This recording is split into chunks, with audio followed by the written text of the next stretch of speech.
So my name is Denis Cognot. I'm from Paris School of Economics here. I'm researcher here. And I will be presenting the debate we will have on the issue of state building in Africa. There will be 4 participants in this panel, so namely in alphabetical order, let's say. Belinda Archibong, Barnard College, Columbia University in New York. Well, let's take the order, not the alphabetical, but the order of the seats. Rebecca Simpson, next to her, from Wadham College in Oxford University. Sandrine Mesplesant from IRD, from an Institute for Research for Sustainable Development in English in Paris, and me. And Kenneth Umbeji, also from the Institute for Research for Sustainable Development in Paris. Okay, so let me just provide you with a few words of introduction, just justifying the choice of the panel. The building of a stronger, more efficient, and more equitable, hence also more legitimate state, is widely considered as one of the main challenges in Africa today, and in fact has been so ever since the end of the colonial period.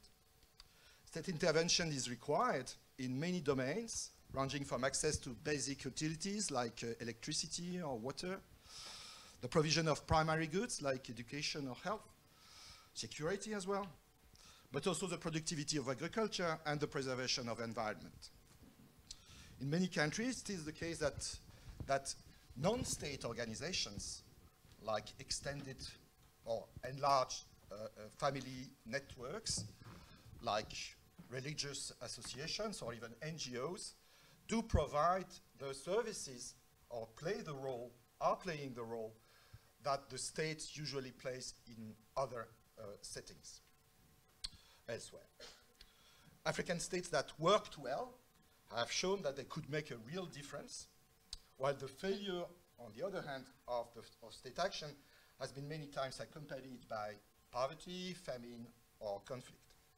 In that respect, waves of Afro-pessimism and Afro-optimism succeed to each other, depending on what sector you look at, people look at, or which areas, geographical areas they focus on.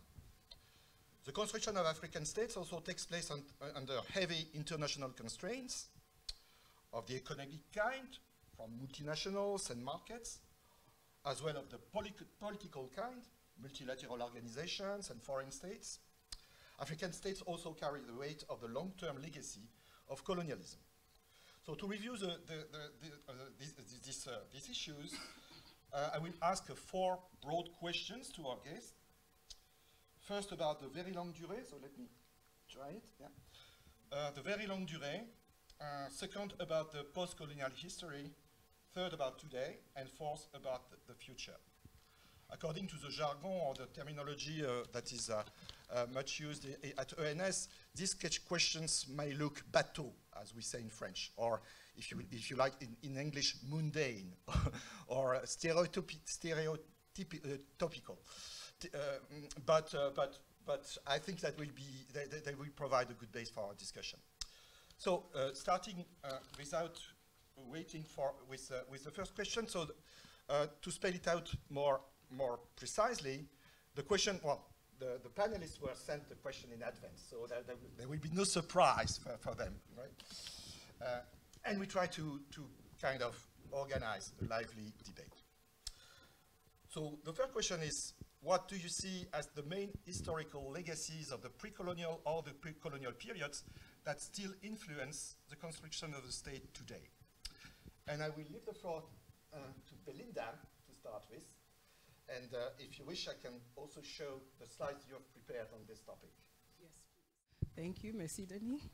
And thank you, everyone, for attending the session. So Denis has told us to be very brief, so I will try to be very brief in this. I guess everyone can see this slide, compressing some of the major events in African history circa 15th century till today. Very ambitious to be one slide, so really this is very selective. This is based on my own research. So we're looking at very, very subjective preferences, as we say in economics here, right? So what are some of the things that I think are kind of major events that have shaped current economic development in African countries? One, I'll give us this kind of three broad periods. So pre-colonial, I put that in quotes because, you know, pre-colonial is a very, very long period. And so oftentimes when we're talking about pre-colonial, we're usually talking about in economics or economic history around circa 19th century, right, 1850. So for the sake of pre-colonial now, I'll just say, you know, circa 19th century, but going back to the 15th century, just so we can talk very briefly about the slave trade, right? So Denis mentioned the legacies of the slave trade, and one of the things that a lot of economists, right, so they have studied is thinking about the impacts of the transatlantic slave trade on economic development and current economic development, right? So there's like massive amounts of people that are exported from Africa in terms of labor to work in the Americas, particularly, you know, as forced labor, right? So this is something that has a very, very long impact, lasting impact on current economic development in many African countries. In terms of what I study in particular, so during the colonial period, so I said we think about, you know, the colonial period circa 1884 till around the 1960s. It's not a break, right? So I know this is very, very like snapshot. So I'm compressing a lot of history in 2 seconds or 1 minute here. But the way we think about this, or the way I think about this in my own research, is saying, look, you know, a lot of the colonial institutions that then come in the 19th century are really based off of, or really, you know, depend on the kind of pre-colonial institutions that existed circa 1850, right? So when I say pre-colonial institutions, I'm talking about these like chiefs, kings, what we call pre-colonial centralization, strong states, right? So because why were colonial empires in Africa? So the big story we say is that you're trying to maximize net revenue, right? They're trying to maximize revenues from agricultural commodity export, extraction, and also the extraction of labor, right? So this issue of taxation in the colonies to benefit the economies of European countries, right? And I put up, you know, some of the major slave traders up there. You can see the flags, you recognize them, and some of the major colonial players also in Africa up there. So how does this also then relate to current economic development? What I study in particular is thinking about forced labor, right? So yes, the slave trade is abolished in many countries by the late 19th century. However, domestic forced labor is continuing in the colonies, right? So I'll talk about this in a minute because Denis is going to ask another question related to this. But thinking about who built colonial infrastructure, right? So the schools, the railways, etc., that we see and we talk about as being necessary for economic development today, a lot of this was built using forced domestic African labor, right? So I'll talk about this in a minute, but you know, there's a ton of work on this in African economic history. But these legacies of extraction, of extraction of taxes through either commodities, agricultural commodities, or through labor, have had these very, very lasting impacts, long-lasting negative impacts on economic development in African countries. So I think those are the kind of major, you know, of course, talk about post-independence, but this will take much too long. And I'll talk about, you know, thinking about how this has also shaped fiscal realities, right? So how institutions around taxation and also institutions around labor continue to be, you know, kind of inefficiently structured in African countries, even after the 1960s post-independence period in Africa. So I think this for you know, this is my research, this is very subjective, but this is just kind of trying to highlight some key points that I think have shaped the realities of economic development in African countries today. I think you could carry on with that. Oh, do I still have more time?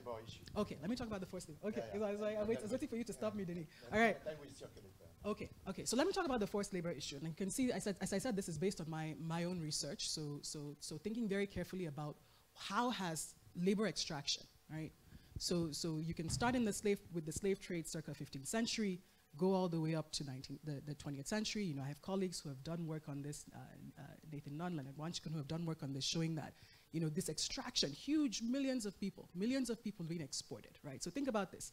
So this is millions of very productive labor. Again, you know, ethically, of course, lots of horrible, horrible issues with this. But the way we think about this in economics is that, you know, what are the key components of economic development? It's labor and capital, right? So labor, human capital, and also physical capital. And so you have this large export of labor, first of all, in the during the era of the slave trade. And then just as you're kind of ending the slave trade in the 19th century, this is where I kind of continue my study, you also then see this domestic forced labor in the colonies, right? So you see, everybody, I think maybe most people know this story. This is like the Berlin Agreement in the 19th century, Scramble for Africa. these European countries, the 7 of them that I put on the previous slide, they sit down and they carve up Africa into these different regions of, spheres of influence, right? And one of the things that then comes to be is that, hey, we are in these colonies now. We are trying to extract a lot of these agricultural commodities, right? These are think of like cocoa, these are palm oil, groundnuts, these like very, very key, very valuable cash commodities, or agricultural commodities rather, for export. And we need labor to do this. We need labor to do this. We need labor to be able to build the kind of infrastructure needed to get out these cash crops from the interior of the continent to the coast, right? What kind of infrastructure do we need? We need the railway up and running. We need the road network up and running. We need we need them, this is not just about agricultural exports, but we also have these extraction of mineral resources, gold, etc. We need people to work in the mines. What do we do when, again, I don't know if I used this term before, we have this is what economic historians call the European revenue imperative. I am Britain, I am France, etc. I am trying to maximize revenues from the sales of these exports and of these goods that I just mentioned, but I'm also trying to minimize the costs of administration, right? How do I minimize costs? I'm trying to maximize net revenue. One thing I do is I get free labor. How do I get free labor knowing that we've abolished the slave trade, right? Well, now I start to create these institutions that make it easier to coerce labor in the colonies. So this is the domestic forced labor. That is, we talk about the slave trade quite a lot in economic history, but this is kind of less talked about, at least in the last few years amongst economic historians. So this is what I study. So thinking about how then do we extract this labor, right?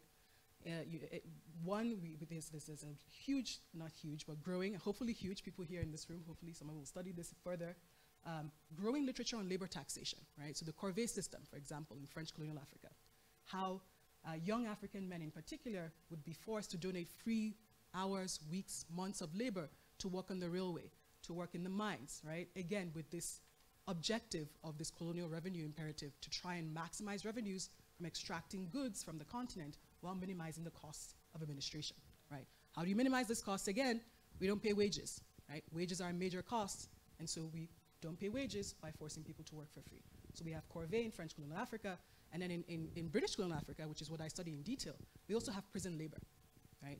And how, we have a lot of research that kind of documents right now how Britain, in African colonies, essentially is able to use the legal system, the prison system, to try or to incarcerate Africans to work for free on these public infrastructure, these key public infrastructure like the railway that were needed to extract these cash crops that I mentioned, agricultural commodities, mineral products out from the interior to the coast for export, right? All of these things have, this is why I always say, when people talk about, well, I'm Nigerian, so we all, the people, you hear the story of, well, okay, fine, colonialism was bad, but what about railways? What about missionary schools? And then I have to say, well, who built that, White Europeans were not in Nigeria, colonial Nigeria, building the railway or building the road. It was, frequently forced African labor in the form of prison labor and from corvée, etc. So all of these things we're finding have, really long-term negative impacts on economic development, not just in terms of, our kind of measures of GDP per capita, etc., but also the development of legal institutions, right? In our research, we find that in Nigeria, if you are a citizen in Nigeria today that comes from these areas that had high levels of colonial prison labor, you have much lower trust in your legal institutions like police, for example, today, right?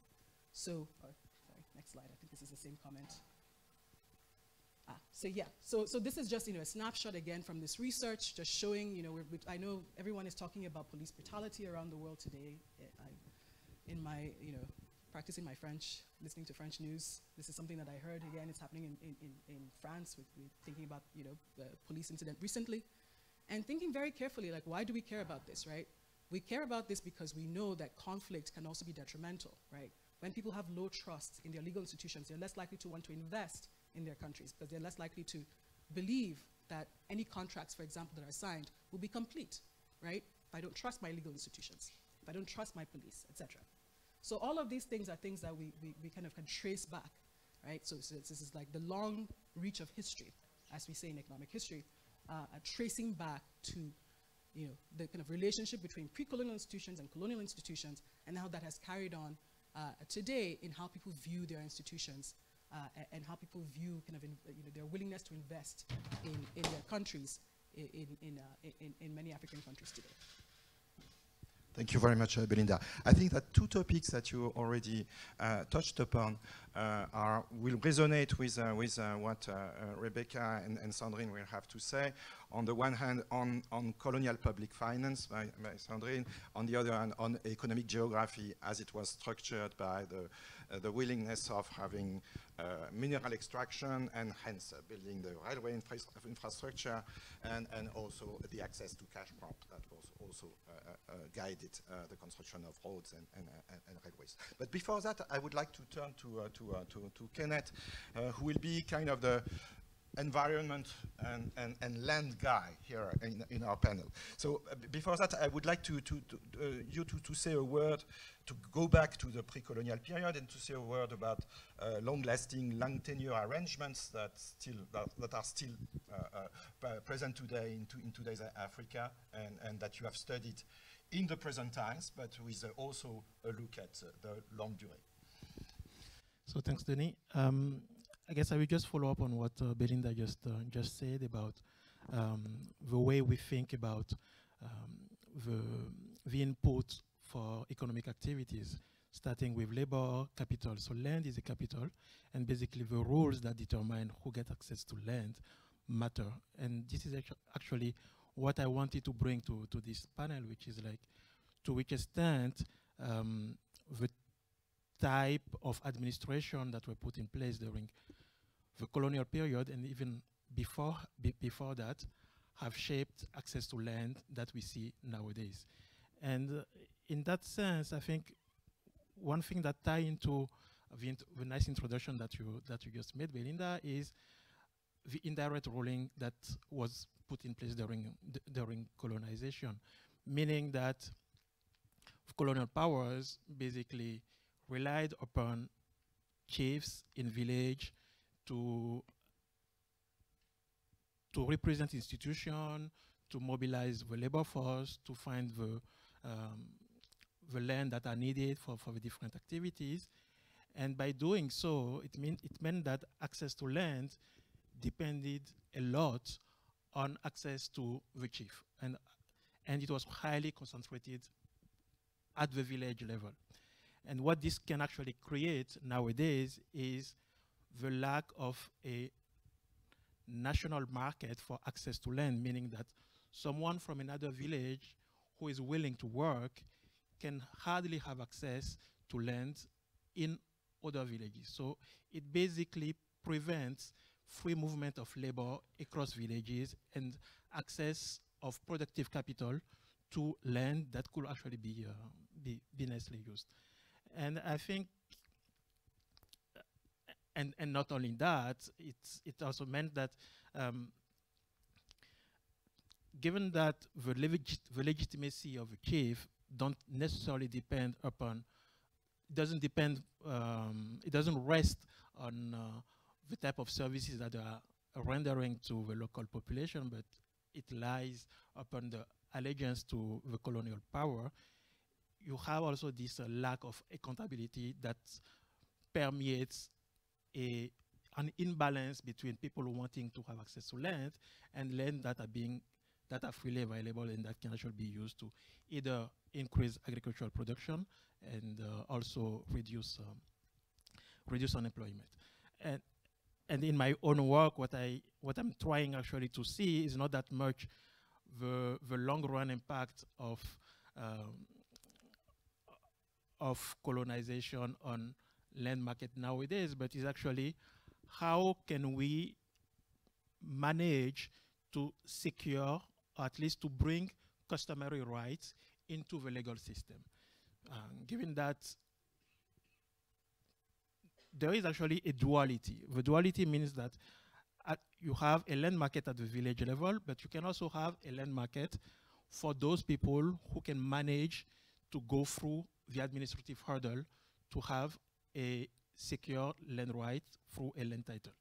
And this is the second system. You can have a formal land right if you know the process, if you know the people who you have to talk to in order to get a land title. And everyone is not in a position to go through all these hurdles. So you have a land tenure system for people who can go through the administrative process, who have access to a colonial administration and who can have a land title. And you have the land right for people who have to go through the village chief to have access to land. And those land rights are informal because they just depend on the type of relationship that you have with the chief. And in order to help improve access to land, there is now an imperative, actually, I think, to try to give a formal recognition to informal land rights and to bring them progressively into a unique land market system where all the rights are clearly seen by everyone, and people from different villages can go and have access to land.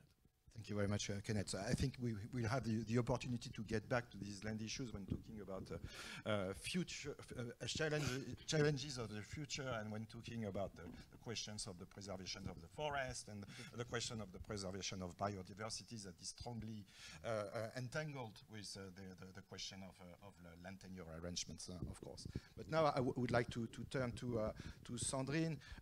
So Sandrine, the question is outside of the use of forced labor that Belinda has talked about. Could you tell us some words drawn from the works that we did actually together on colonial public finance more broadly, and from another example, where, rather than British Nigeria, here more the former French West Africa. Yeah, thanks, Denis.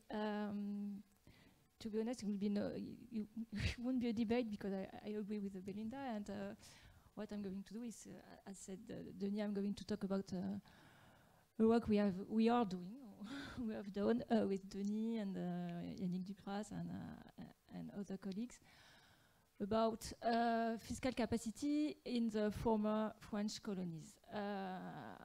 Before going to the detail of what we observe in about fiscal capacity concerning West African country, Francophone West African country, I would like to underline again the importance to think about the definition of states is linked to its ability to levy funds, taxes, to provide services, public services.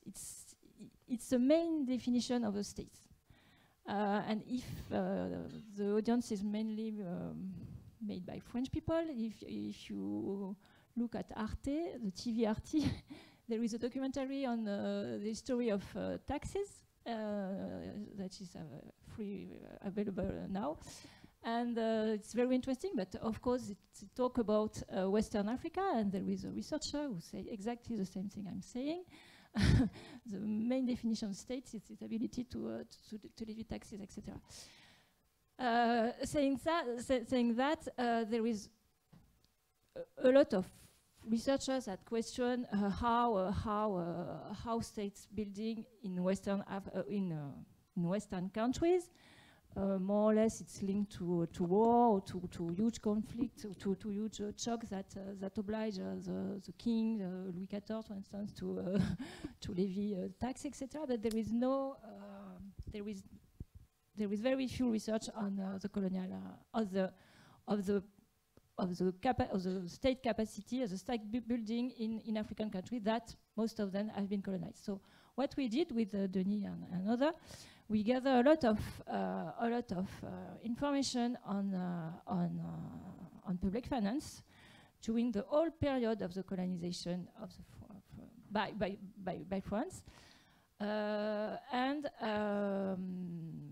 we examine taxes as well as expenditures. And here there is so I totally agree with Belinda. So the first objective of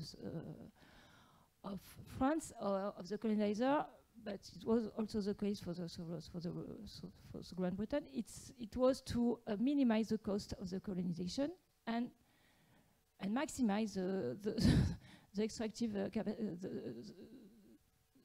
maximize the amount that could be extractive. So we observed.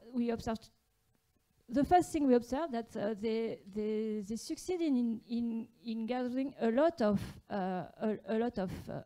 taxes, and we compute the ratio between taxes, total public revenue, sorry, among the GDP. And we observe that this ratio, this percentage, is very high. It's higher than the one we could observe for countries who were not colonized with the same level of development. In most of the colonies we have in our data set. The second observer, we agree with the fact that one of the main sources of revenue that can be seen in this graph. So let's have a look, please, to the left-hand side of the of the graphs. You can see that 40% for the francophone West African French West Africa, sorry. Were due to domestic taxes, but mainly it was explained by tax de capitation, capitation taxes. That was a very regressive taxes, sorry. It was a lump sum taxes imposed for all adults or even among children at the beginning. And we compute that half of the public revenue were coming from these taxes plus forced labor. So it's very important. The other important taxes was taxes on import. It's quite easy to tax trade, and in certain way we can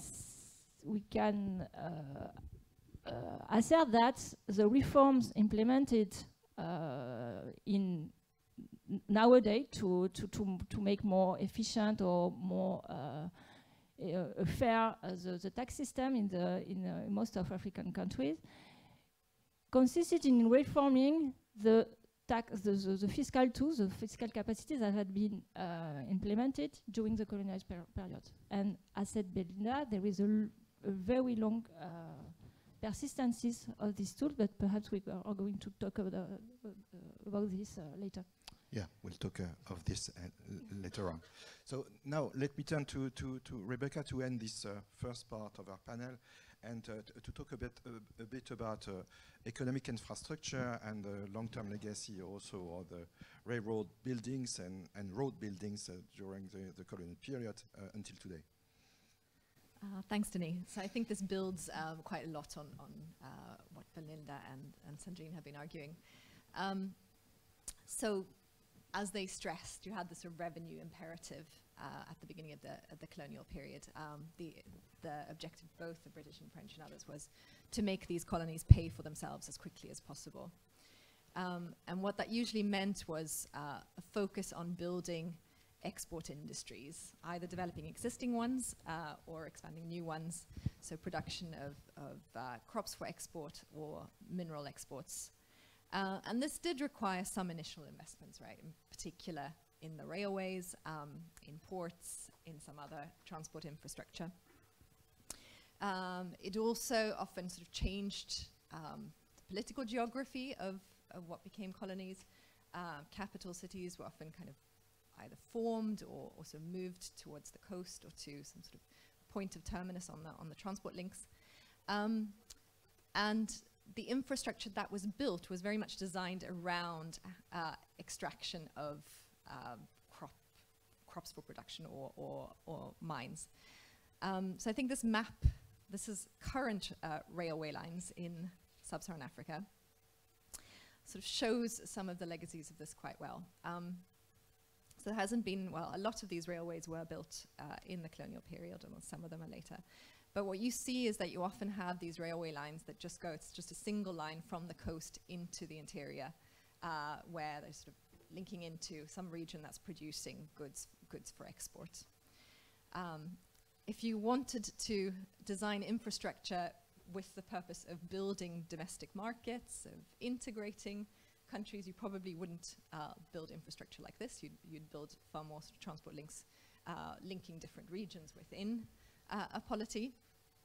And that's not what happened. And this has proved very hard to alter in the post-colonial period. So this kind of structure of both infrastructure and economic development linked to crops or minerals for export with kind of positive economic consequences often as well in very particular regions has been very persistent. Another thing that these transport links also did was they tended to encourage missionary settlement along the transport route. So you often got missions coming into what were already the most commercialized regions, and with them came often Western-style education. So one consequence of this was also that the early advantages in education tended to also be concentrated in the same regions as often cash crop production. And if you were to correlate sort of regional levels of educational attainment today within countries, I think you'd find strong relationship with what those educational attainment differences looked like in the late colonial period as well. So I guess where I'm going with all of this is that there's been this map or this way of extraction created very sort of uneven patterns of economic development. So they led to very sort of marked regional differences in economic development. And so even if in many of these regions there was also probably more forced labor, more extraction in the early period, today they tend to be among the more prosperous regions where you have more potential for production for external markets. And so one thing I think that's done is it created challenges at independence for nation building. So you had independent, well, new nationalist leaders in African countries who were already struggling with kind of weak national cohesion, right? Very, very new states, but also faced this challenge of trying to unite regions with very different sort of economic foundations and with large inequalities. And I think that led to various state building challenges. I think it led to both the sort of politics where a lot of people came to power in political terms by exploiting regional grievances. They could either be around a feeling of being left out, or it could be around from the more prosperous regions of people feeling that they were being sort of taxed disproportionately and their revenue was being sort of redistributed away from them.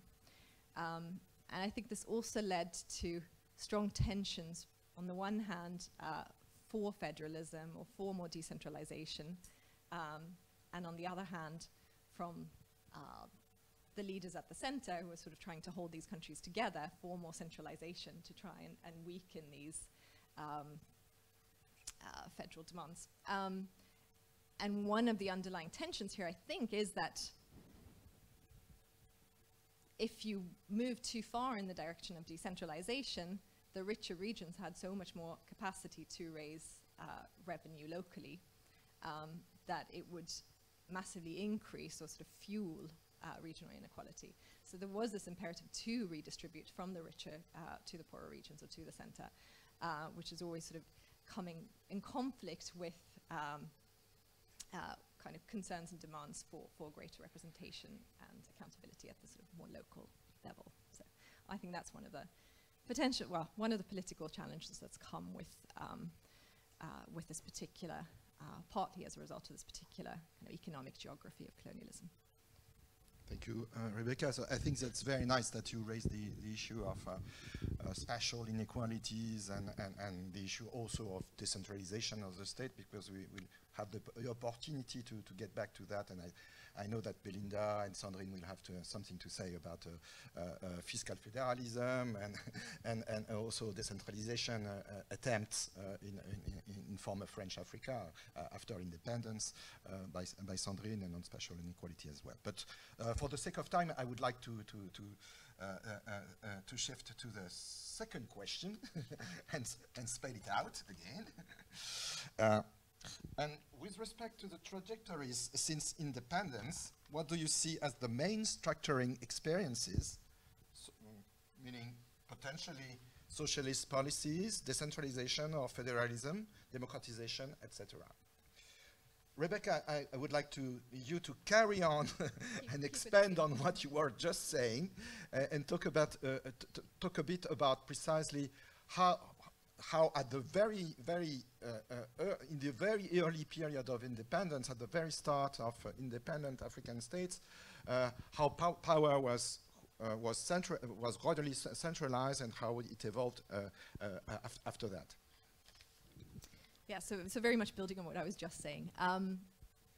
So you have these tensions between desire to kind of centralize power and then a lot of demands at the local level for more local authority and control over resources and politics more generally.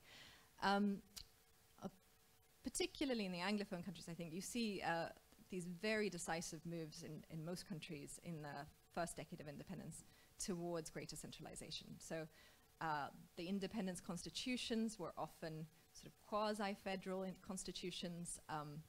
They relied on, well, the political system was sort of built on a Westminster parliamentary system. And what you see in a lot of countries in the 60s is a move away from this. So new constitutions are issued that make these countries into republics. So they create a presidency, often kind of just tacked on to the existing sort of Westminster parliamentary system. So it's a sort of republic with the president, but without necessarily the same level of checks and balances with the sort of independent parliament and independent judiciary.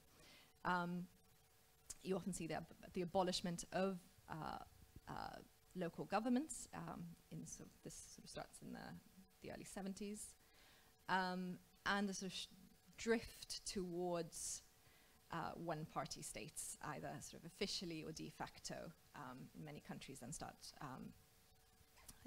either banning or intimidating opposition parties to the extent that eventually you've got a sort of one-party system. I think it's sort of tempting to see this just as a sort of power grab, but I think you also need to think about it in the context of what I was saying earlier, right? that you had now new nationalist leaders who are faced with this challenge of governing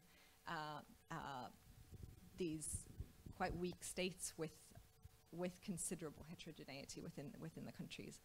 And I think this was, and they often saw these kind of more federal constitutions as sort of unworkable and ungovernable. So this was also a way of gaining more control over resources to be able to drive some sort of more nationalist agenda, right, with more sort of economic development motive behind it at times as well. And I think I'm going to... You had a slide precisely illustrating this shift from multipartism to monopartism in the first half of the post-colonial period, and then back to multipartism after the 1990s, right? But but that I might turn to the microphone could be Sandrine. given to Belinda, I guess, on decentralization, fiscal federalism, and I will go back to the slide you have prepared on Nigeria. Yes. Okay. So just to build on what Rebecca was saying, one, I just wanted to highlight again. I think everybody's been saying this, but there is significant heterogeneity in the experiences of African countries regarding the political institutions and the economic institutions over this kind of from the post-independence period, 1960s, 1970s, through the 90s, when you see this wave of democratization that's happening in many countries. So I will use Nigeria as one example. And I think, you know, Nigeria is the largest country in Africa. I think it gives a very nice setting to kind of show the significant heterogeneity in what was happening with the economic and political institutions. So one of the issues that then arises, right? So I mentioned this issue of taxation, right? So this issue of taxation is something that is a kind of long-standing problem or a long-standing issue in many or most African states, right? So going back to Sandrine's point about the role of the state as one of the roles of the states as trying to raise tax capacity for the provision of public goods, right? And so in Nigeria, this is something that is continuing on from, you know, the end of Nigeria gets independence from the British in 1960. You're switching away, I don't know if you can see in the top left graph, I think maybe hopefully this is bigger on your screen than it is in the front of the computer on me. But you're seeing this kind of switch also in Nigeria happening from the majority of government revenue coming from this agricultural commodity exports that I mentioned before under the colonial period, to in the 70s, especially when Nigeria discovers oil, right? So we start getting into this natural resource dependent revenues. In the 70s, you see this price boom, right, for oil. And so you see this drastic switch, and if you can see it in the top left corner, where the majority of Nigeria's revenue, 80% of Nigeria's revenue, goes from being from these agricultural commodity exports that were, the norm under both the colonial and the pre-colonial regimes, to being from oil, right?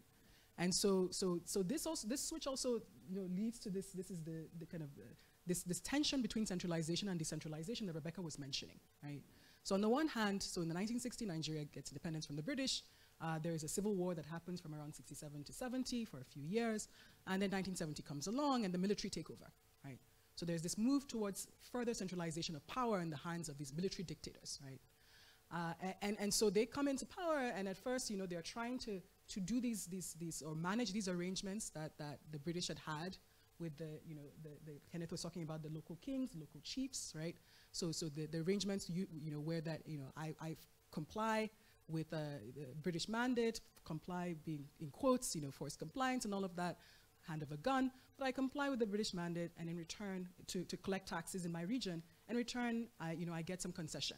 That concession could be more political autonomy in my region, right? I'm a king, and they give me full control over managing the politics in my region. It could also be the provision of some public goods in my region, right? Going back to this heterogeneity that Rebecca was mentioning. And so that when the military comes in power in the 70s, they're trying to manage these relationships where in some parts of Nigeria then, right, as a result of this ongoing relationships between these colonial chiefs and the British and the colonial rulers, right? Some parts of Nigeria, you have these very, very strong local leaders, right? They're very strong politically, right? They control a significant swath of their population. They're very, very strong in terms of tax capacity, et cetera. In the other parts of Nigeria, they're less strong, right? This is, again, because they had weaker kings, weaker chiefs, different relationships then with the colonial authorities, and weaker political autonomy in these regions. And so you see that the military is coming in, and they're trying to manage this. And this is a very interesting thing, too, because they're trying to manage this. In the 70s, you get the oil boom, you get the oil prices. They're trying to manage this while also with this, joint mandate, which might sound surprising because this is the military, of trying to expand public goods in African countries, right? There is a whole movement around trying to improve economic development in African countries. So, for example, in Nigeria, they passed the free primary education, and this is under the military in the 70s, where they say free primary education for all, right? We build more schools, we're going to expand primary education. And so they're doing this, and then, when this price boom comes in, the military says, oh, wait, we don't have to work on this management of centralization and managing these relationships with the chiefs. We have oil now. We can just discard them, right? I'm shorthanding this. This is for brevity. But they say we don't have to work with these people now. We don't have to depend on the chiefs for local tax collection, because we can just get our commodity exports from oil, right? Direct taxes on petroleum. So this is what they do. So they actually passed then these laws to decentralize in the 70s in Nigeria, where they passed the Local Government Act that essentially takes away the political autonomy of the remaining chiefs, right? Says, you guys can no longer be representatives of local government. We are now going to have elected local government leaders in Nigeria. And this opens up, or further opens up a whole can of worms, right? Because this is where the fiscal federalism that we were talking about before comes in. Because then you have this very complex tax system where you have in Nigeria, and I think this is replicated amongst a lot of British colonial Africa, you have these three levels of government, right? Where you have the federal level, you have the state level, you have the local government, right? The democratically elected local government level. And the idea is that you get this revenue from oil, and the federal government then disperses them towards the state and the local, and then the state and the local then have duties around public service provision and public good provision, around schools, around roads, etc., in their region. And so you get this interesting and complex politics that continues to today, where you have then these tensions, right, between who gets to control the part of the revenues or the part of the resources that is distributed from the center down to the state level, down to the local government level, to the subnational levels. Who gets to control the revenues? Who gets to control the resources that is being distributed? And how do I become a representative, right, of local government so I can get a share of this pie? Or Nigeria would like to call it the national cake for some reason. So pie in America, cake in Nigeria. But anyway, so this is the framework then that you see yourself in, right? And it causes, I mentioned, I don't know if I'm mentioning on the slide, am I going to talk about protests now? Yes. I think it's on the slide, or is it on the slide? Yes, it's on the slide. It is. So and it causes a number of very interesting kind of political economy issues, right, in Nigeria and in other countries in the kind of former British colonies in Africa. For example, around how then citizens are able to communicate their discontent to their governments, right? So I do work on thinking about the effects of protests then, and how, you know, these citizen-led protests then are kind of lead or seem to affect how both, you know, during the military period, the military responded by dispersing more revenue or less revenue to certain regions, right? This is like, again, the struggle for control under this kind of decentralized fiscal system. It's centralized and decentralized, right? So it's decentralized in the sense that, you know, subnational governments get to control the revenues and then work on, you know, spend on public goods, but it's centralized in the sense that, you know, the kind of the person who decides how much each sector of government gets, it's still the federal government, right? And so this is like leads to a number of ongoing protests in the this is the kind of 80s and the 90s around economic riots. You know, so when you have this IMF, World Bank, international finance institutions are passing the structural adjustment programs in Africa, right? That then lead or cause a lot of economic hardship. They're removing all the kind of price controls and agricultural subsidies. You know, pushing more free market ideology. You see this, like, food prices spike in a lot of African countries, and you see a lot of citizen-led protests. Again, people saying these prices are high. We have this this strange tax system, this decentralized tax system, and I'm not seeing the public goods, you know, again, going into the 80s and the 90s, that I was promised that I saw in the 70s, for example, right? And so this is just the, you know, the kind of context that continues on to today and continues to the 90s, where you see this wave of democratization in a lot of African countries, Nigeria included, right? I was growing up in Nigeria in the 90s, and in 1999, you know, we get our first elected president. And so this is not, you know, this is just in contrast to what, you know, kind of Rebecca was mentioning, this one-party rule. This is actually then, you see this very, very complex party system, right? You have a lot of parties in Nigeria, for example. You know, it becomes a very competitive electoral space, again, because of this issue of this fiscal competition and who gets access to this national cake. So just to kind of frame, you know, this is something that I'll talk more about the issues with taxation and what, you know, how, you know, we talk about reform, how many countries have tried to then address, you know, tax reform, you know, given these constraints. But just to give you an idea of, like, this is the setting. It's very heterogeneous, you know, kind of heterogeneous setting, and a lot of competition around the distribution of fiscal resources, including the politics and how then citizens try and use protest as a means of accessing that fiscal, you know, fiscal share of the fiscal pie or cake or whatever you want to call it as well. Thank you, Belinda. I think we'll have time to get back to the issue if we have time. We'll get back to this issue of decentralization. But you rightly talked about the neoliberal turn that was met by the implementation of structural adjustment program. But before that, before we get again into this issue and the consequences of liberalization policies, I would like to get back to the 60s and 70s you were talking about, because perhaps Nigeria is not the best example, but many countries tried the socialist experiment at the time in the context of the Cold War, and I think it's useful that we also remind us about these experiments and what they really resulted into. So I would give the floor to Rebecca and Sandrine, because in our theater play that leaves very little room for improvisation, as you can see. This is something that we have prepared, and I think they have interesting things to say and to show about these socialist experiments that were precisely tried in Benin. And perhaps Berekenet, you will have a word also to say about Kérikou's period. Rebecca? Oh, thank you. So yes, there's a slide. So just to sort of introduce this concept, first of all. So African countries are often sort of divided into these two groups, the sort of more leftists, socialist regimes after independence, and the more sort of pro-capitalist countries to the right. This is building on work by Nugent in his 2004 book. So just to give you a sense then of the countries that are typically put into these boxes, we can see on the slide, and just a flavor of what the sort of policy recipes looked like, sort of under a more socialist versus a more sort of pro-capitalist approach.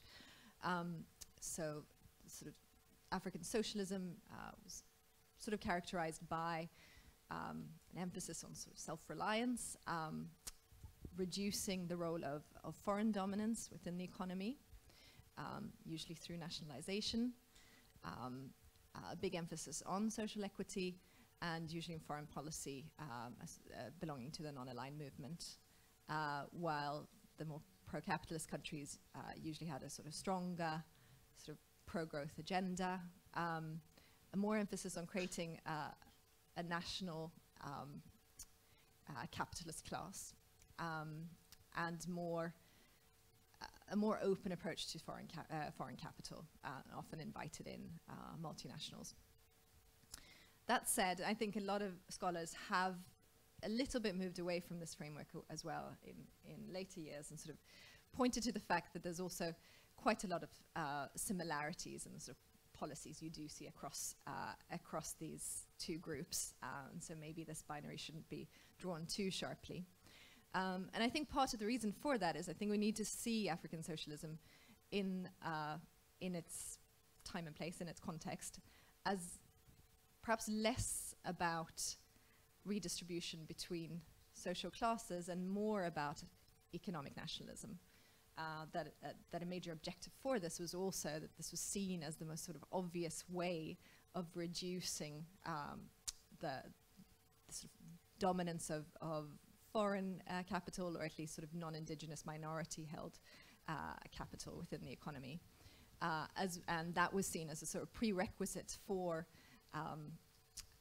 a sort of industrial agenda, right, for structural transformation, for a development policy that could sort of drive structural change. And so you do see that many of the pro-capitalist countries also had some of these concerns in mind. You do find a lot of state enterprises in Kenya, for instance, as well as in the more sort of pro-socialist Tanzania. So it's probably more a question of degree than genuine sort of strong ideological divide. But I think these socialist projects, I think it's fair to say they were largely a failure in terms of their stated objective, and I think Sandrine has more to say about that. But I think the reasons for that are quite complex. So on the one hand, some of these policies were probably somewhat misguided, particularly things like collectivization of agriculture in Tanzania. They also often lacked the administrative, managerial, kind of technical capacity to run these projects well. But then a major challenge was that these agendas often sort of got underway in the late 60s, early 1970s, when, at least in the non-oil producing countries, the terms of trade were sort of starting to turn against these sort of agricultural producing countries. So many countries just sort of ran out of money to pay for what ultimately was quite expensive, right, to try and restructure an economy and try and often involving a lot of subsidization, right, of an industrial sector. So with that, maybe I'll hand over to Sandrine, who might have a little bit more to say on some of the consequences of African socialism. Sure. Sandrine, we've worked recently with Sandrine precisely on examining the performance of the so-called socialist countries, while isolating, and I agree with you that there is a continuum between, and it's very difficult to know which country to qualify as socialist, or having gone through a socialist period. To some extent, Senegal also was considered, had socialist policies that were inspired by socialism at the beginning. But it's like just 2 years. Yet at the same time, we try to isolate the countries that formally speaking, declared that they were adhering to the principles of Marxism-Leninism, and they're not that many at the end of the day. So there is Benin, there is Congo as well, there is Madagascar, and Sandrine will tell you more about that. Yes, so once again, what we do, we investigate tax and public expenditure figures to see to what extent socialism experiences make a difference. We should expect, our a priori hypothesis is that we were expected that socialism regime should increase tax collection because we think that they were more, the state would be more important in the reform, etc. But at the end, if you can see in this slide, so there is 4 graphics, but I don't see very well, me too. The first one, it's Madagascar. The red line is the socialist country, and what we do, it's a very simple demonstration. It's we compare, we try to identify a control country, and just we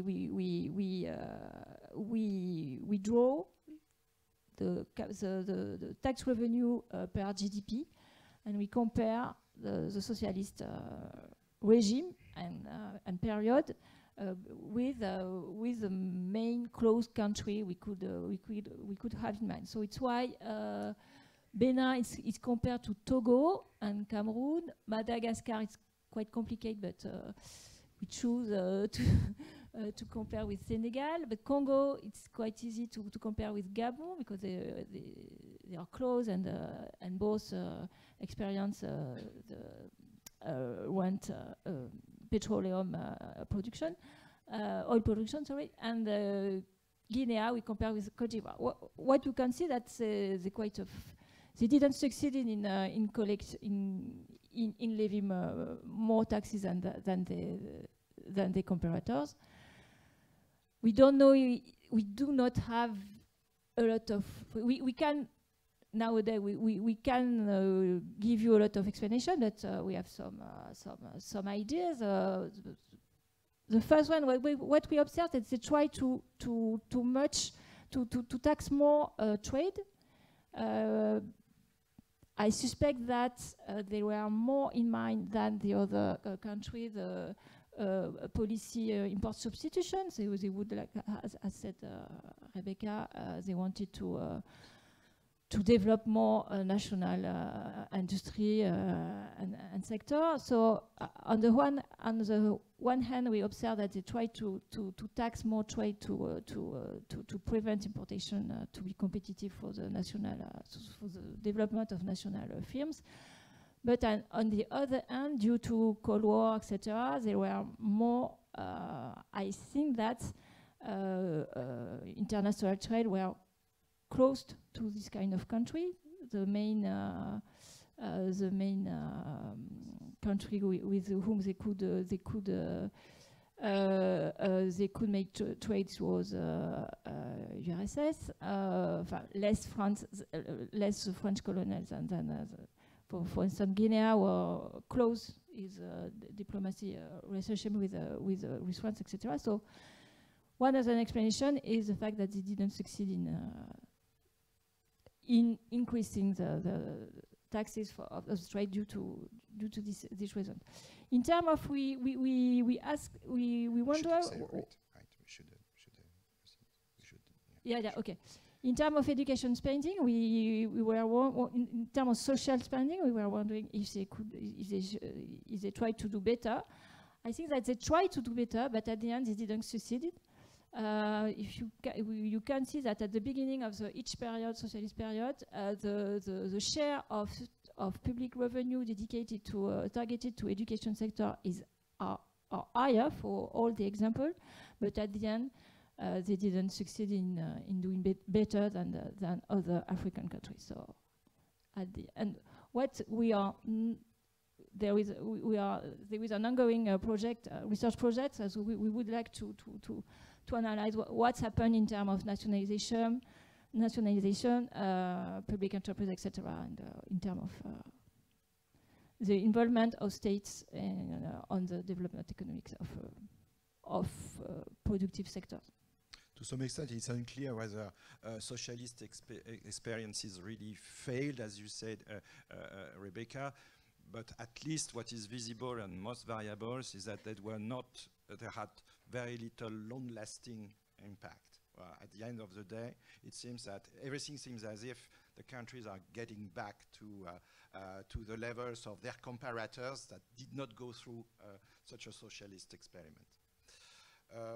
Perhaps we could shift to the next broad question, policy challenges of today, which again I read in full terms. Today, what are the main policy challenges for the building of a stronger, more efficient and more equitable state? So Sandrine, perhaps you could keep the floor and say a word about the graphs that you've designed on national resource. Okay. Yes, I think that the main novelty since independence was oil production and mineral resources that happened that increased a lot. And so what we observed is that once again on a sample of former French francophone countries, what we observed that we observe on average an increase of the fiscal capacity. Here in the graph, we compare the public revenue, the ratio of public revenue to GDP at the last period of the colonial period, just during the 15th, just after the Second World War, and the ratio nowadays. And in the left, you can see that if countries are on the diagonal, that means that there is no evolution, no increase. If they are under the diagonal, they do less than during the colonial period, and if the points are over the diagonal, they do much better. So if you have a look to the graph in the left, one can have the feeling that the majority of people of countries do better than at the end of the colonial period. But if you have a look to the graph on the right, the graph on the right, we compute the ratio excluding all the public revenue coming from rent, mineral rent, and you can see that almost there is no change. And we compute on average there is no increase of the fiscal capacity of the states since the end of the colonial period, if we exclude mineral revenue, public revenue coming from mineral resources. So one of the main challenging is for a lot of countries, specifically for the country with a lot of mineral resources, like former Equatorian African, French Equatorian Africa countries. As you can see, the red part of the plots are mainly due to mineral resources. Which is non-tax revenue. Which is mainly non-tax revenue. Okay, so the challenges is to, on the other hand, is to increase domestic revenue, not linked to mineral resources. And I don't know if I do say some word about the progress in the future after. I don't know. No, I think that. Stop. Okay. Kenneth, would you like to say a word on land reform? Or? Oh yes, but we are changing gears here, right? Yeah, more or less, because I'm looking at the watch. No, I guess mostly what I can say has to do with the recent reform that have been experimented by several sub-Saharan countries in order to, as I said in my introductory notes, to bridge the gap between informal land right and formal land right. The main idea being that informal land right, given that people can only enforce the land right through the customary right at the local level, if it was possible to also give a formal recognition to this type of right, you can actually allow the same people to have access to a legal system. So to make it, to say it differently, assume that you can actually give a land certificate to people who previously didn't have any type of documentary evidence of their land right. And with this land certificate, they can actually go to a formal court and also seek arbitration in case of dispute. So what basically this is going to do is it can actually allow people who were not able to enforce the land right through a customary system to have a recourse using the legal system. And in some way, by creating a safe competition between enforcement of customary land right and formal land right, the hope is actually that you are going to empower people who had weaker land right under customary system. And what is nice in with this type of reform is that you can actually see that people who tend to benefit from those formalization are going to be women, widows, mostly because when you lose your husband in a patrilineal system where access to land for widows depend either upon the family of the husband or the son. So you can actually lose part of your land if you don't have a son, because the land are going to go back to the brother of your husband. But if you were able to formalize the land rights held by women, in case of widowhood, they can actually have a recourse through the formal system to keep access to the land that they used to cultivate when the husband was still alive. And I think those are the type of challenges that a new state might actually, it's not really a challenge, but it's actually an opportunity for the state to provide another type of service to the population, which is not, the idea is not to say that customary land rights are bad. No, that's not it at all. It's actually to say that we provide another service, which is an arbitration that helps people who cannot defend their land rights using the existing system to come forth to the legal system and try to make those land rights recognized. And this can actually also help, it can actually be a progressive force that, as a magnet, that, as we say, that basically attracts customary land rights and try to make them much more compatible with the family code that is voted by the legal system. So due to time constraints necessarily, it's a patchwork that we are doing. So we had the dependence of public revenues on natural resources. We had land reform. Perhaps a word on political issues from Rebecca. Well, I think you have another chart in front of you.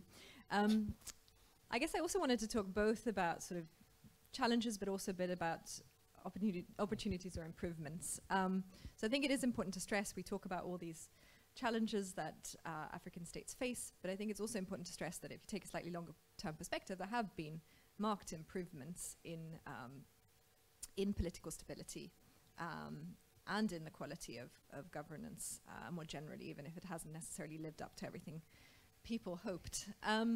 But so here are two charts that sort of illustrate some of these trends, right? There has been a reduction in coups, there's been a reduction in civil wars, and an increase in multi-party democracy. But clearly, I think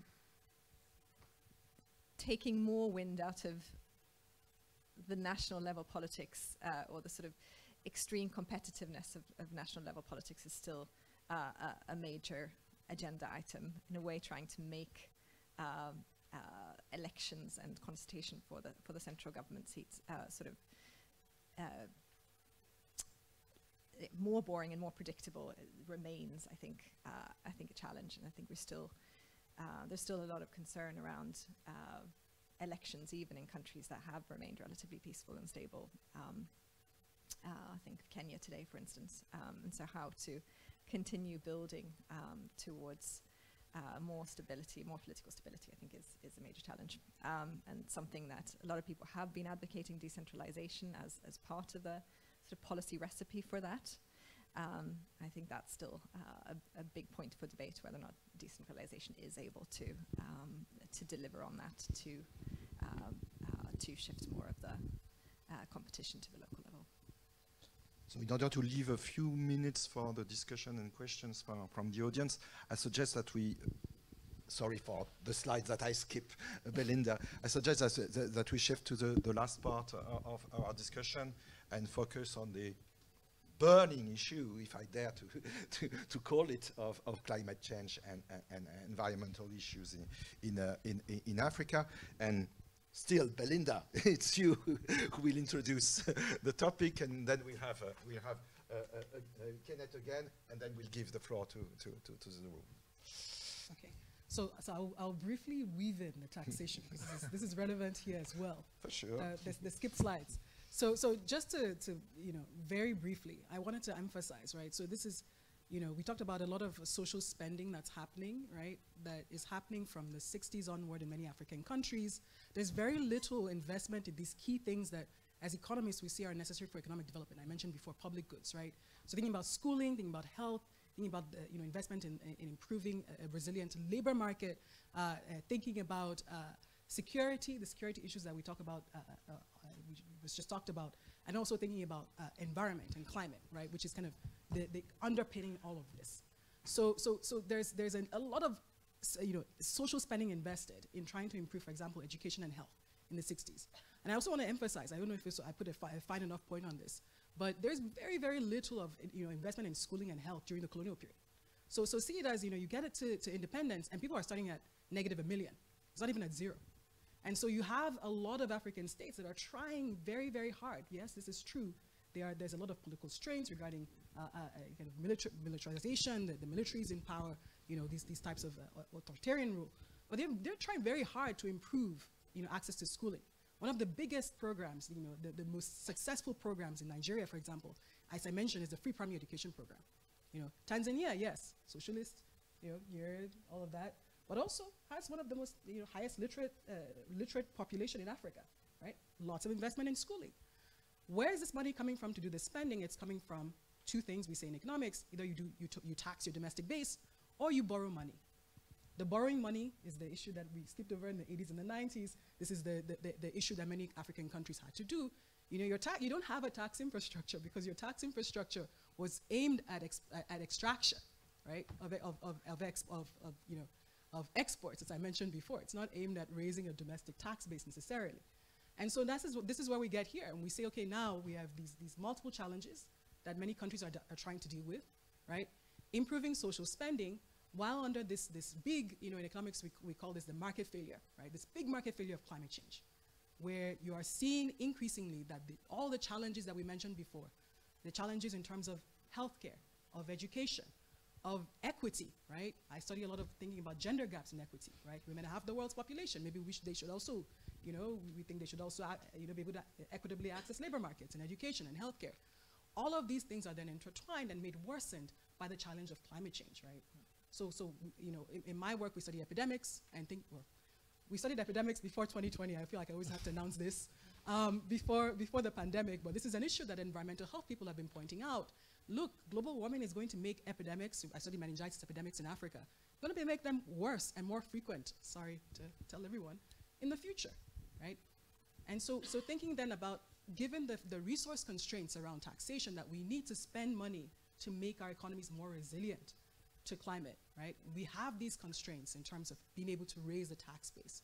Lots of countries are trying to do a lot of different strategies, as I mentioned, to raise tax morale, to raise the domestic tax base. We skipped over that. We can talk afterwards, people are interested. But then there's this idea that this is the domestic challenge that we're facing, but it's also a global challenge. I mentioned this word, global market failure, right?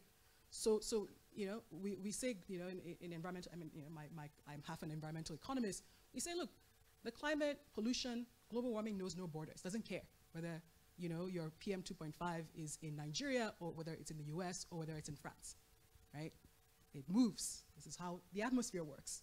And so thinking about, you know, how will these joint challenges, especially given that, you know, in the top left chart, you see who has contributed to CO2 emissions, right? Sub-Saharan African countries have not contributed, they've contributed the least to CO2 emissions, and yet will bear the brunt of the impact from CO2 emissions. These challenges around epidemics, you know, hurricanes, natural disasters, drought, et cetera, that I mentioned, or maybe I didn't mention the other ones, but I'm mentioning now. And so thinking very carefully about how do we frame a global system, right? For more equitable distribution of resources is something that we're very focused on, right? So thinking, we talk a lot about carbon taxes, for example. You know, we should have a global, you know, carbon tax in environmental economics. It's efficient. It's one of the ways that we will, you know, get companies, get firms, especially oil and gas companies that are big players, the energy companies that are big players in contributing to the emissions, get them to internalize the negative costs of pollution so that they reduce the pollution. But how do we do this equitably, given that, again, many countries are dealing, many, you know, developing countries, as we say, lower income countries in African countries, you know, in Africa or in Asia as well, are dealing with trying to raise these like domestic social spending, et cetera, the challenges with education, health, all these things that I mentioned before. And so thinking about this in a very global way, how do we have equitable redistribution, right? So there's a colleague of mine, a philosopher, has talked about climate reparations. So saying that, how do we address the damage where, you know, some areas, African countries, have not contributed the most to climate change and are bearing the brunt from it? Can we equitably think of ways to have equitable taxation, redistribution of resources to African countries from richer countries in Europe and North America that have been the biggest contributors to global warming? So these are the challenges that we're facing right now, right? So we talk about climate reparations, talk about reparations more generally, right? Given all the things that we've already talked about on labor exploitation and resource exploitation, and how that has led to, you know, 1960s to come around, and it's not like, oh, we just start. It's like, no, we're starting at negative 1 million. We're not starting at 0. So how do we, if we are completely focused, if we think that we are actually trying to bring about distributive justice, right? And I you know, this is something that you know, my career I've devoted to. My study, my research is devoted to trying to figure out how do we get a more equitable distribution of resources so that we raise, you know, economic development for everyone, economic well-being for everyone. Because as I said, climate change, pollution, et cetera, none of this knows any boundaries, right? We talk about the difficulties with migration. Well, it doesn't come from nowhere. These are the pressures that people are facing from these challenges and social spending, et cetera, internally, that then gets spread around in the rest of the world. So I'm going to end there because I see Denis looking at me now. Thank you very much for this brilliant advocacy of international redistribution based on the climate change issues. Now, I would like to, well, when preparing this panel, we also talked together of other important issues that we'll have no time to delve into, like in particular social protection as a future challenge of the intervention of states. But I would like to give the last word to Kenneth, still talking of climate change and global warming and its impact, and leaving the if you like the international domain, or if the issues of international justice, and asking the question of what can be done on the field and what can be arranged with what is now in place can be put in place in African countries, and in particular in the Congo Basin, I believe. Yeah. So actually, what you are seeing there is a distribution of forest resources, mostly tropical rainforest, and you can actually see that there is a huge green area which is in the central region of Africa, which is usually called the Congo Basin, and meaning that after the Amazon is like the second largest tropical rainforest in the world, and actually even before the Amazon, it is the first carbon sink, especially given the role that the swamp forest plays in sequestering carbon. And why is this important? This is important here because if we are talking about climate change and the ability of a planet to sequester carbon, we are also talking about rainforest and what is happening in the rainforest. And when you look at the drivers of deforestation in the tropical rainforest, I mean, in the Congo Basin, the first driver is going to be shifting agriculture. And shifting agriculture basically means that people are transforming forests into agricultural plots to produce their livelihoods. And if you now think about what can actually be alternative ways of managing access to forests while still creating value, you have other type of uses, other type of forest uses like logging, that contrary to agricultural activities do not deforest. They basically are going to maybe create degradation, but basically when you open up other type of uses for forests, you can actually create competition against agriculture that can actually create much more deforestation. But when you say that, the question is, how do you make sure that the revenues generated by logging activities can actually be used to sustain development at the local level? Because if we know that there are alternative uses of natural resources that are going to create less deforestation, at the end of the day, the question is, how do we redistribute the revenues from promoting this type of activities? This is invariably going to mean that you have to empower local communities to take part to the management of a forest, along with people who are investing into either producing timber for the local market or the international market, but you also want the state to have a strong role into making sure that the management plan of different logging companies are respected, that the logging companies are not doing whatever they want in the forest. And this means much more revenues for local authority and for the regulator to be able to make the firms respect the management plan. So I mean, all in all, we come back to this revenue conundrum that we were talking about. So to allow the state to provide the public goods that will also help the local population, that will empower them and that will improve the living condition, we need that the state has to be able to levy much more resources, to put in place those institutions that can actually help solve those collective action issues that we observe around access to forest. Thank you very much, Kenneth. I think we'll close the panel on these very nice last words that kind of wrap up and do the full circle between the future challenge and the issues of raising more tax money to finance the policies that are needed to address this future challenge of forest preservation. Now, turning to Julien, I think we started a bit late, so perhaps we could have just 10 minutes for questions. Thank you very much to the organizer. So the floor is open if you want to. Yeah. Suleiman Bashir Diani. There. Well, first of all, thank you for wonderful presentations.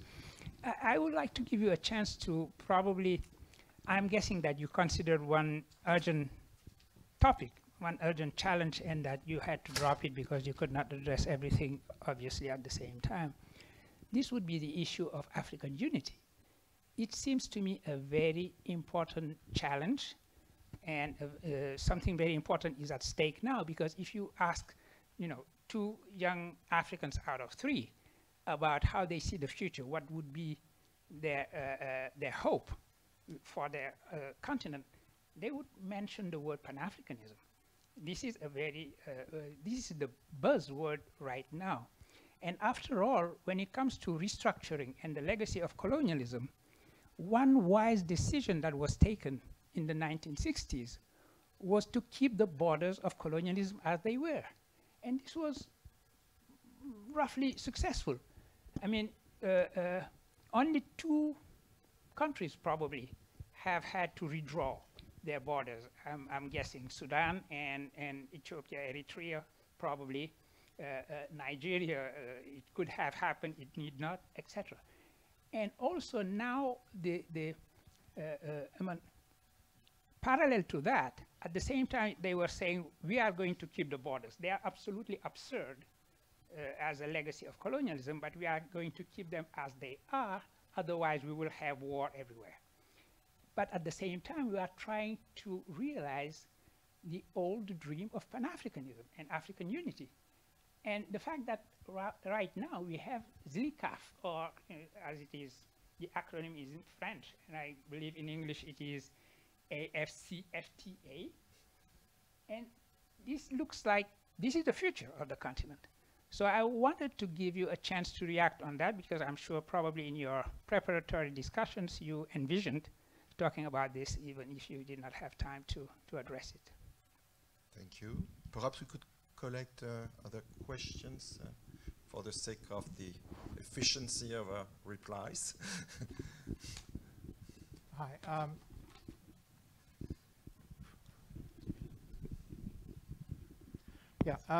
Thanks very much for the panel and the presentations. Let me say something nice before I say something not so nice. Basically, I think the issue of climate change is probably the #1 issue in Africa today. You know, in the context of the gross inequities and the huge problems, which was barely discussed, which is the issue of agriculture. And it gets back to the issue also of the complete neglect of the basic public goods underlying agriculture. We've fallen back into this notion again, give them a private property right, and somehow this is going to solve Africa's problems, which is incredibly problematic.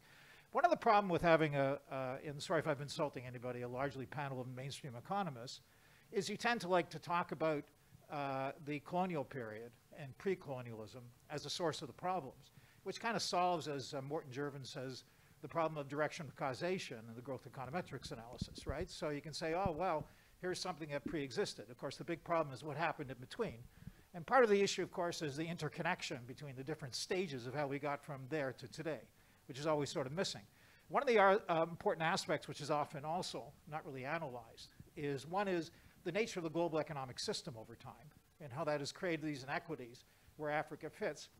And that's typically kind of understated and not discussed among mainstream economists very significantly. And also it's the amnesia about the multiple decade structural adjustment impact it had in the direction of Africa. There's a tendency to talk about the colonial period and the horrible socialist period, and then to forget what happened with this kind of common, you know, enforcement of structural adjustment, and where the neoclassical economists saw their vision of transformation imposed in Africa, which was incredibly problematic.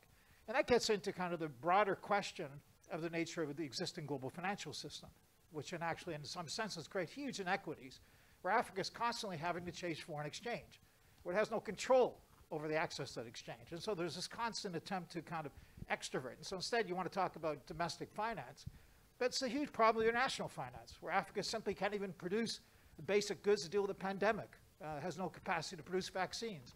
How does this history occur? What transpired over time? And that really is this issue of the lack of structural change.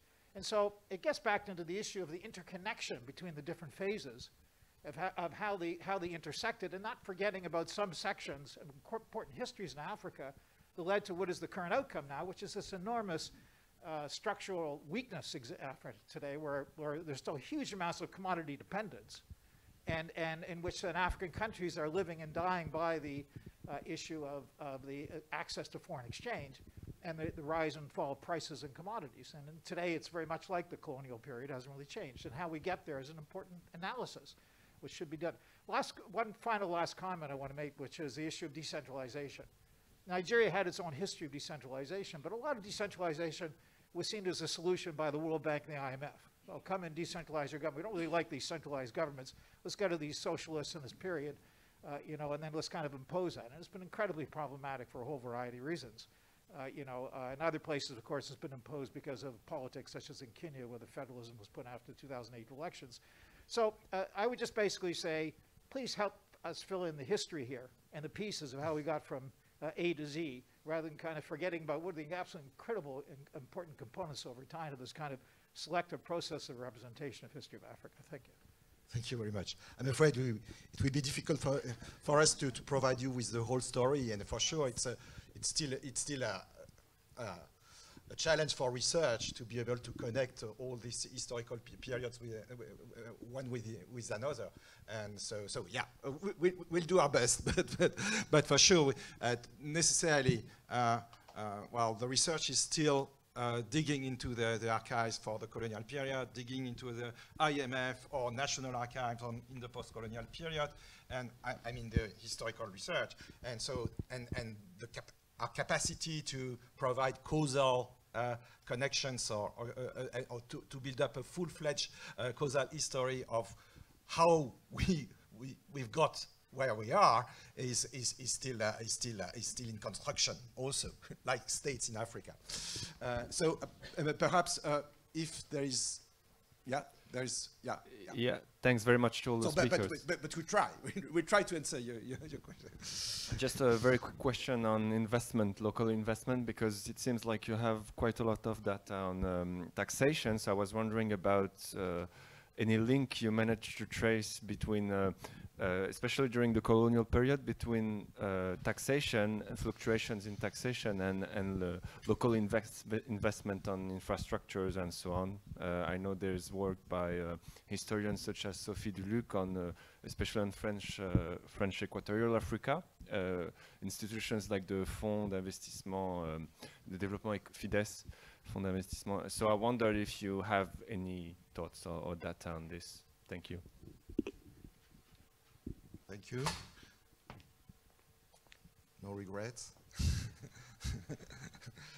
Okay, so there is a question on Pan-Africanism and what we would call today, in the language of today, regional integration or African unification. Perhaps Belinda will have a word to say about on this, and Rebecca.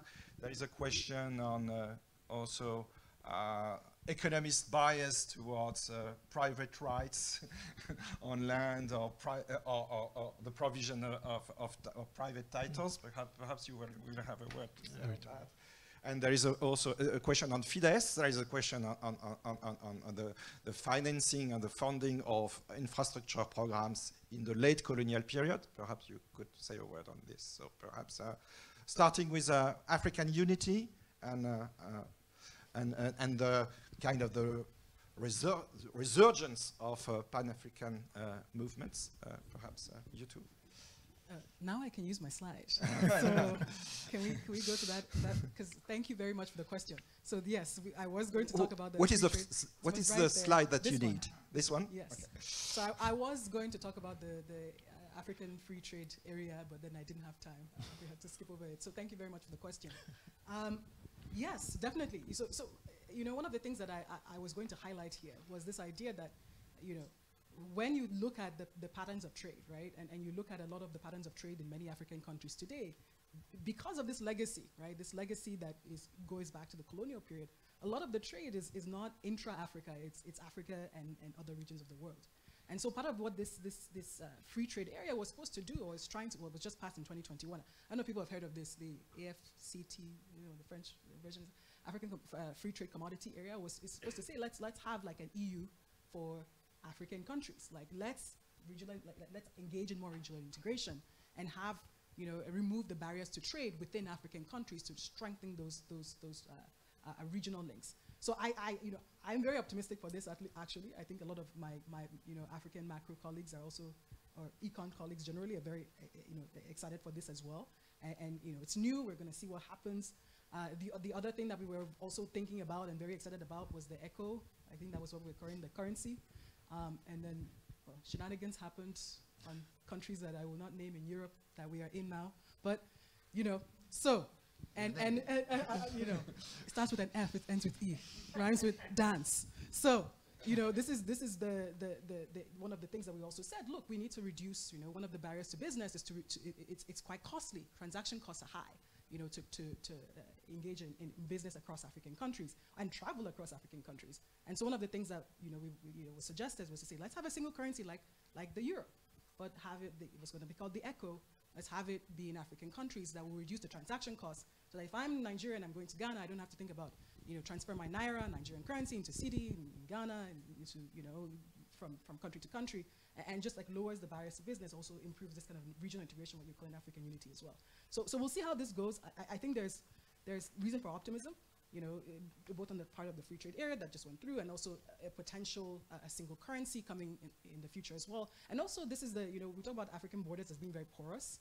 People move from country to country very easily, relatively easily. And so thinking about how do we improve, security and make it easier for people, for labor, not just capital, but for labor to move and also, benefit from free movement from country to country as well, something that we've done already with ECOWAS, the Economic Community of West African States, but maybe make this more of a broader Pan-African movement as well.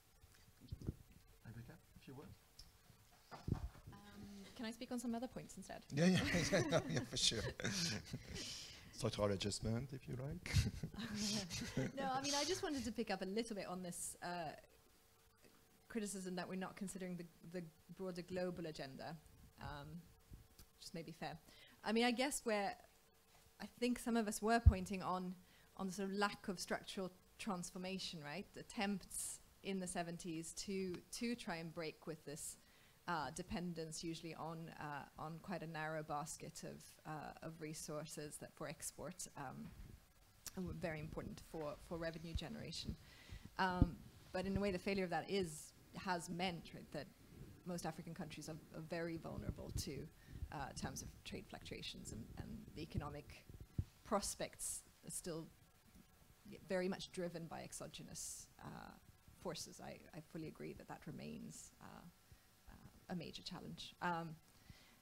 And yes, and there was sort of an effort to try and change the structural base, right, to try and push for more industry and manufacturing in the 70s in many countries, and partly as a result of structural adjustment policies, although I think a lot of these changes were probably underway even before sort of that more heavy-handed World Bank and IMF intervention.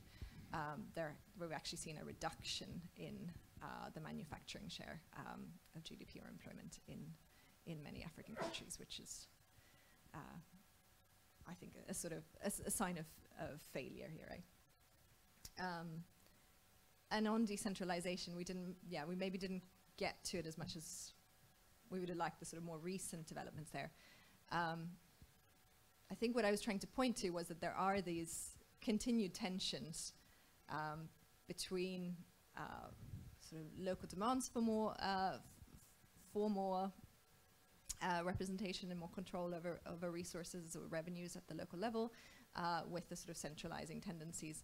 And I don't think that's been solved by the latest round of decentralization reforms, which have largely been administrative in certain ways. Usually they've set up locally elected councils, but very much as sort of Belinda was talking about, the revenue is still very centrally collected, and so these local governments are usually entirely reliant on resource distribution from the center, which very much weakens independence in a way and doesn't necessarily strengthen the sort of taxation compact between citizens and local government.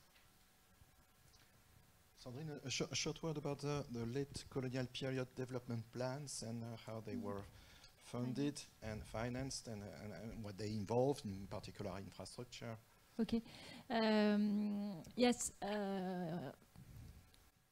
To summarize, there have been two periods during the colonial period: before the Second World War and after. And during and after, France, for a lot of reasons, decided to try to implement developmentalist plan.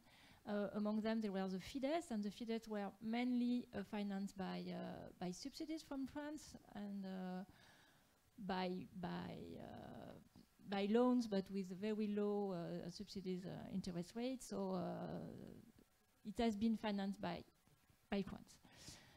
What are the consequences of this developmentalist plan in terms of investment?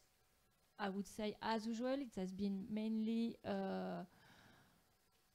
targeted to infrastructure, to construction of roads, of the port, enlargement of the port of Dakar, something like that. So it increased, in a certain way, it increased the unequal development that have been implemented during the first period due to what we explained at the beginning of this panel. And I would like to add some few words about structural adjustment. One objective of structural adjustment was to try to reduce this inequality, this unequal development between to be short between urban areas and rural ones. And they try to make, for instance, to develop education in rural sector, to help production, to have food producer to have higher prices, etc. So we cannot forget that structural adjustment, one of the end was to reduce development, economic inequality in African Congo. Okay? But not necessarily I don't succeeded in yes. all cases. No, okay. No, but the target is it's useful to remember the target, and then after to be able to judge on the on the results. But yes, Kenneth, to finish on property right? Yeah. Well, what you like, but no, I guess that was one of the questions. Actually, yes, it is true that in mainstream economics, we postulate that yes, better private property rights should actually create a lot of good things. One thing being that it allows people to have access to credit. It also makes allocation of land to people much more efficient, and it also stimulates people investment. But I think there is a nuance to be made in the specific case of a lot of sub-Saharan African contests, which is that private property right doesn't usually exist because you don't have that many people who have private property rights, but you have customary rights. And the whole challenge here is not to create something that doesn't exist, but it is actually to provide secure customary rights, meaning that if it is actually possible to formalize those customary rights, which are informal, it helps link customary rights to the state apparatus. And by doing that, it also gives another role to the state, which is that the state is providing other type of services and is not just leaving people with only access to customary system that defend the right, but they can actually have access to the whole state apparatus to also enforce the right. And the whole idea behind formalization is not just to create private property right, but it's actually to create much more secure right and basically broaden the services that people who hold those rights can have access to by using a state institution. So yeah, I actually think that it is something that is a paradigm shift from only private property right towards formalizing right as we observe them to bring the state closer to people. Thank you for this last word on one aspect of African modernity. So I will close the panel by thanking the organizers first, the 4 panelists as well, and the audience. Thank you very much.